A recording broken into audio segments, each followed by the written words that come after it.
प्यारे छात्रों आप सबों के बीच आज मैं फिर लेकर आया हूँ फ्रैक्शन। और फ्रैक्शन पर पिछली कक्षा में हमने बात की थी फ्रैक्शन क्या है, टाइप्स ऑफ फ्रैक्शन कितने हैं और उन सबों को डिफाइन किया था, परिभाषित किया था और उसके एग्जाम्पल के साथ हम लोगों ने प्रैक्टिकली भी समझने का प्रयास किया था। आज चलते हैं हम आगे और इसके एक्सरसाइज 2.1 की ओर फोकस करते हैं और तत्संबंधित परिभाषाओं के आधार पर हम कुछ क्वेश्चंस को हल करेंगे, शॉर्ट आउट करेंगे और बहुत मज़े मज़े बना सकेंगे हम लोग आसानी से। तो हम लोग गणितीय चिन्हों के बारे में पहला क्वेश्चन है और जो चिन्ह से ही शुरू है। ये देखिए 3 प्रकार के चिन्ह दिए हुए हैं और इन चिन्हों में किस चिन्ह का प्रयोग किया जा सकेगा ये पूछा जा रहा है। ये देखिए ये कौन चिन्ह है, इज ग्रेटर देन यानी से बड़ा है, इज इक्वल टू यानी से बराबर है, इज लेस देन से छोटा है। इन चिन्हों का प्रयोग करके भिन्नों की तुलना करें। इन चिन्हों का प्रयोग करके भिन्नों की तुलना करनी है, यानी बताना है। सपोज करें जैसे हम एग्जाम्पल लेते हैं, ये 5 है और ये 3 है, बीच में बॉक्स में कहता है ये तीनों चिन्ह में कोई चिन्ह भरिए। तो हम देखते हैं पहला टर्म जो है वो 5 दूसरे टर्म से बड़ा है यानी बड़ा का चिन्ह भरते हैं। उसी तरह से 2 भिन्न दिए हुए हैं तो उसमें बताना है कि कौन बड़ा है, ये पहला भिन्न दूसरे से बड़ा है या छोटा है या बराबर है बस। तो हम लोग देखते हैं इसका फर्स्ट क्वेश्चन 7/8 और 3/5। छात्रों हम लोग ऐसा करते हैं, इसके लिए एक सूत्र आप लोग दिमाग में बिठा लेंगे अच्छी तरह से। जैसे कोई भी A/B बराबर C/D है तो ये पहला A को चौथा टर्म D से गुना करते हैं यानी A गुना D बराबर B गुना C होता है। यदि इसको हम लोग फर्स्ट, इसको सेकेंड, इसको थर्ड, इसको फोर्थ मान लें तो इसको हम ऐसा भी कर सकते हैं पहला गुना चौथा बराबर दूसरा गुना तीसरा, ये इक्वल होता है। और इसी थ्योरी को अपनाएंगे, इसी सूत्र को अपनाएंगे तो आराम से हम लोग तुलना कर सकते हैं। देखिए इसको हम कैसे करते हैं, 7/8 और ये और की जगह में एक गैप खाली स्थान बनाते हैं 3/5। अब देखते हैं पहला गुना चौथा यानी 7 गुना 5 खाली जगह, दूसरा गुना तीसरा मतलब ये दूसरा है 8 गुना 3। देखिए 7×5 = 35 खाली जगह 8×3 = 24। अब ये हम लोग पूर्णांक में आ गया फ्रैक्शन से। अब ये बताइए 35 और 24 में 35 जो है वो 24 से क्या है, बड़ा है, तो ये यहाँ बड़ा चिन्ह हो गया और आसानी से हम लोग क्लियर कर लेंगे। तो हम लोग बना सकते हैं ये दोनों से बराबर आ जाए तो बराबर के चिन्ह भर देंगे और यदि पहला टर्म छोटा आता है तो छोटा भरेंगे, तो इसको हम कर सकते हैं। इसके बाद क्वेश्चन है आरोही क्रम और अवरोही क्रम में से जाने का। तो सभी छात्र आरोही और अवरोही समझते हैं या नहीं समझते हैं, पहले हम लोग उसी कॉन्सेप्ट को क्लियर कर लेंगे। आरोही क्या है और अवरोही क्या है, ये सूत्र आप लोग भली भांति याद कर लेंगे और इसे 2-4-5 बार लिख जाएंगे। जितना बार लिखेंगे उतना अधिक आपके कॉन्सेप्ट में बना रहेगा। जैसा कि आपको मैं पहले ही बताया था 10 times reading is equal to 1 time writing. यदि आप एक बार लिख लेते हैं तो 10 बार पढ़ने की तुल्य हो जाता है। तो छात्रों आरोही क्रम और अवरोही क्रम क्या है। आरोही क्रम, आरोह का मतलब क्या होता है, आरोह में होता है चढ़ना यानी चढ़ते क्रम, और इसको चढ़ते क्रम में जैसे सीढ़ी में हम लोग नीचे से ऊपर चढ़ते हैं यानी ऊपर बढ़ रहे हैं, बढ़ते क्रम। और अब इसी उल्टा है, आरोही का उल्टा अवरोही क्रम। अवरोही क्रम में उतरते क्रम या घटते क्रम, उतरते क्रम या घटते क्रम। तो ये परिभाषा भी आपके दिमाग में, ये इसका मीनिंग, शब्द का विन्यास समझ में आ गया। आरोही माने चढ़ते क्रम, बढ़ते क्रम। जैसे हमको नीचे से ऊपर जाना है 2 3 4 5 6, या फ्रैक्शन में जाना है तो 1/4 1/2, है ना, इस तरह से आगे बढ़ते जाना है। तो और अवरोही मतलब उतरते क्रम, बड़ा से छोटा की ओर, आरोही मतलब छोटा से बड़ा की ओर। अब देखिए क्वेश्चन नंबर 3 की बात करते हैं। क्वेश्चन नंबर 3 में क्या है, अवरोही क्रम में इसे लिखना है। इसको हम लोग इंग्लिश में क्या कहते हैं, आरोही को कहते हैं असेंडिंग ऑर्डर और अवरोही को कहते हैं डिसेंडिंग ऑर्डर। तो तीसरा क्वेश्चन है डिसेंडिंग ऑर्डर में यानी अवरोही क्रम में लिखना है। अवरोही क्रम में लिखें।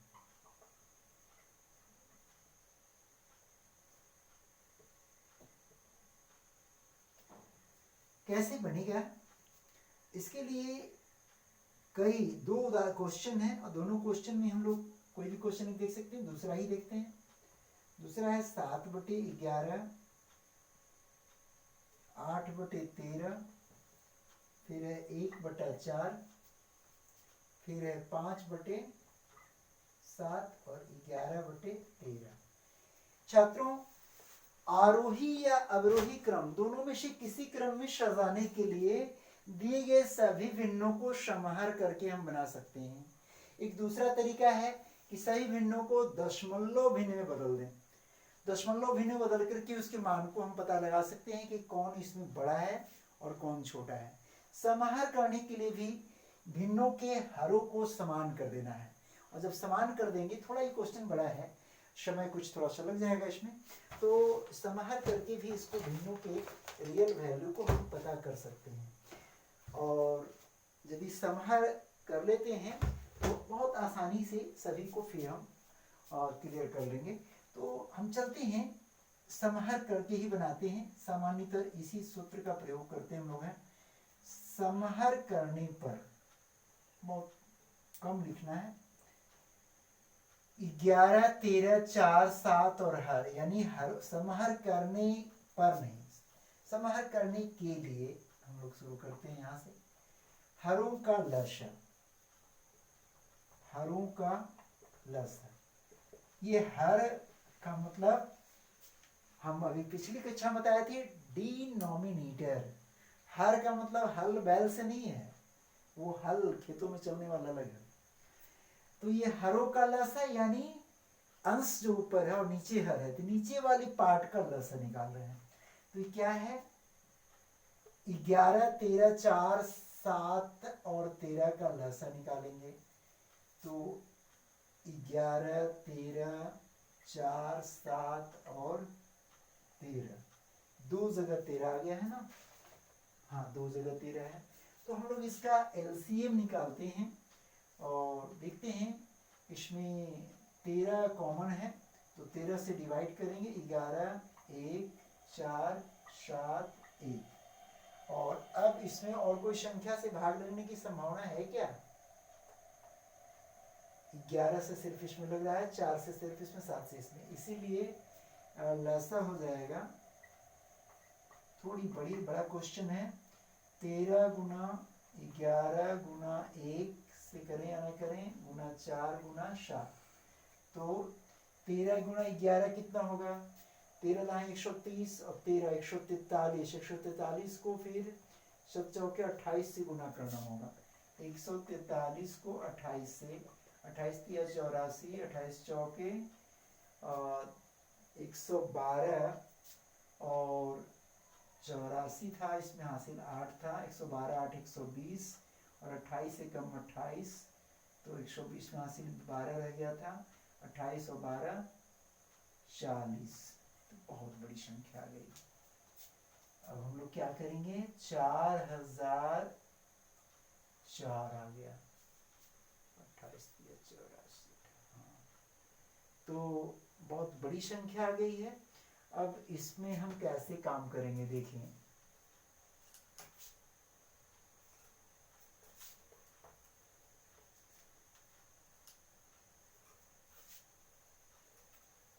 देखिए अब इस हर के आधार पर प्रत्येक का मान ज्ञात करेंगे, प्रत्येक भिन्न का। इसीलिए 7/11 का मान निकालते हैं। इस हर के आधार पर क्या होगा, हमको 7/11 को ऐसे भिन्न में बदल देना है जिसका हर 4004 हो। तो 4004 11 में कितना से गुना किया, 13 4 7, ये तीनों से गुना करने पर आया था, यानी 13 चौके 52 और 52 सते, तो 52 को 7 से गुना करेंगे तो कितना होगा, 7 दूनी 14, 7 पचे 35 और 1 36, 364। 364 को यदि 11 से गुना कर रहे हैं तब ये 4004 आ रहा है। ठीक है, तो इसका मतलब 364 से हम गुना करेंगे 11 में तब आएगा 4004, और जितना से गुना करेंगे 11 को उतना ही से गुना करना पड़ेगा अंश को भी, यानी अब 364 गुना 7 और 364 गुना 11, 7 चौकी 28, 7 छक 42 और 2 44, 7 तिया 21 और 4 25 बटा, इसको गुना करने पर तो यही आएगा 4004, क्योंकि उसको उतना ही छोड़ के हम चले थे।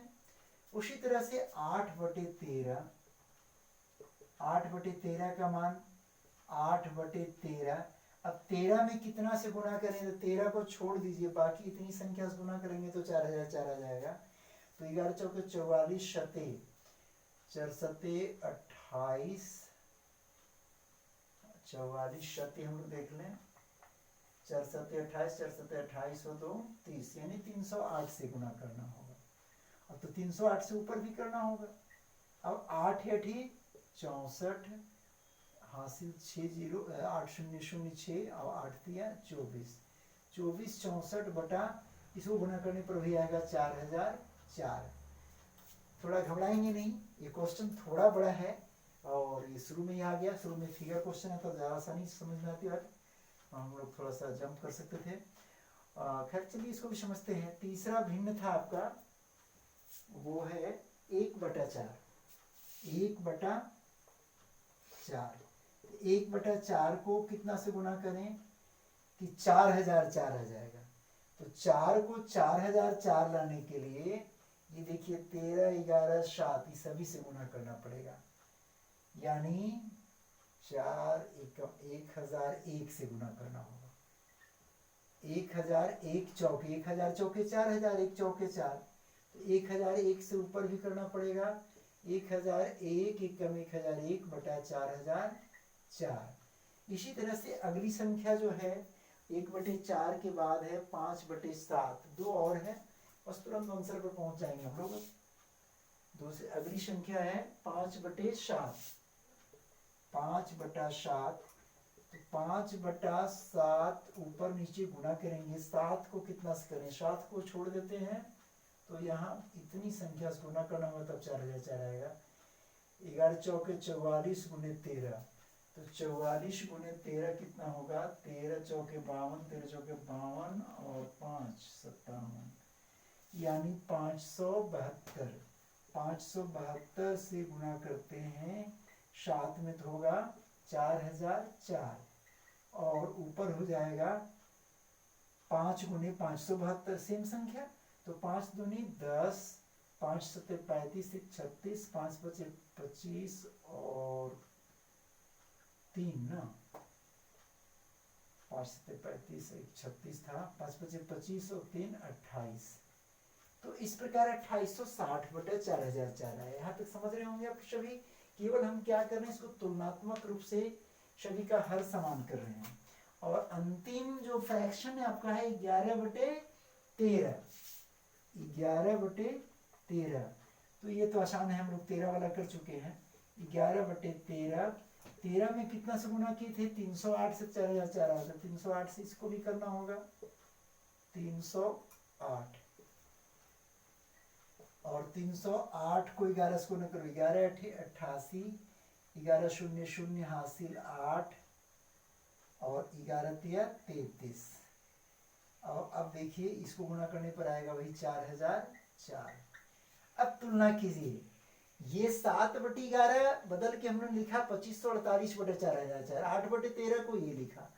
अब सबका हल समान है। जैसे एक छोटा सा उदाहरण, 1/2, 1/3 और 1/4। तो इसमें सबसे बड़ा कौन है?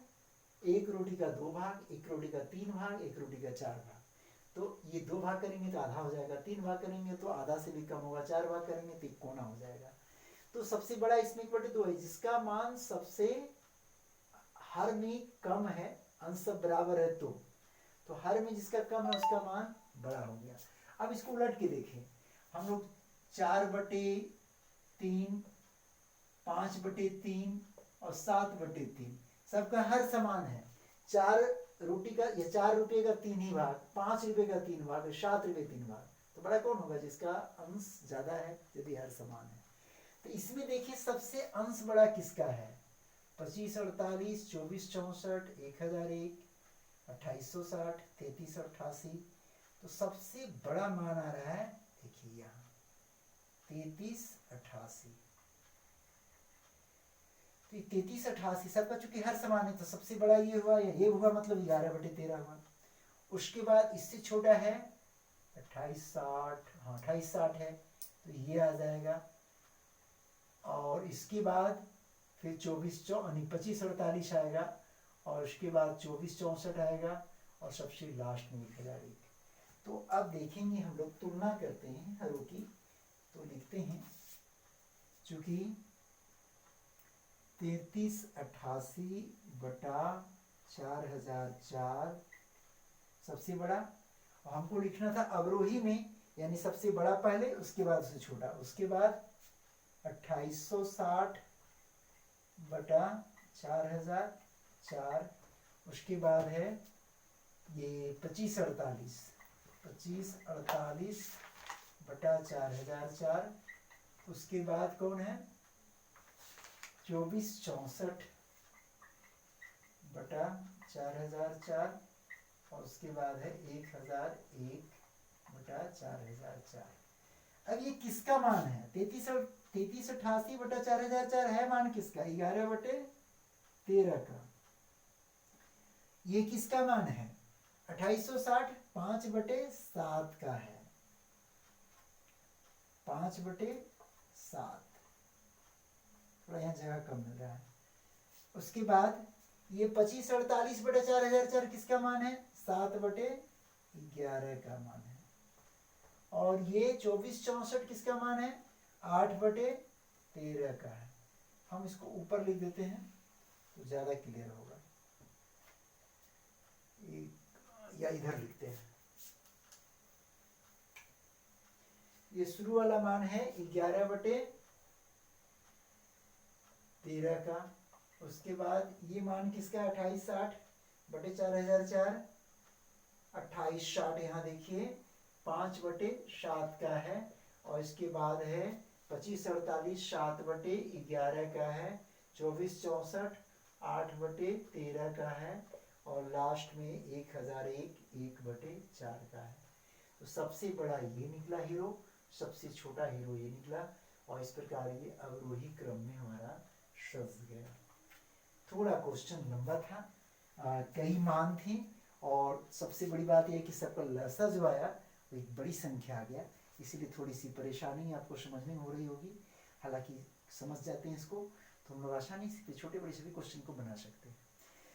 आगे क्वेश्चन इसमें आसान भी है, थोड़ा सा हल्का, ये थोड़ा भारी लगा होगा, लेकिन इसको फिर से बनाइए और समझ के बनाएंगे तो जटिल नहीं है। सभी हरों को समान करेंगे, समान हर करने के बाद सबका तुल्य भिन्न निकाल लेंगे, और फिर उसमें जो सबसे बड़ा है, जिसका अंश बड़ा है वो बड़ा है, तो उसको बाईं ओर लेंगे और घटते क्रम में जाएंगे, और फिर वो किसका मान है उस सारे मान को पुटअप कर देंगे।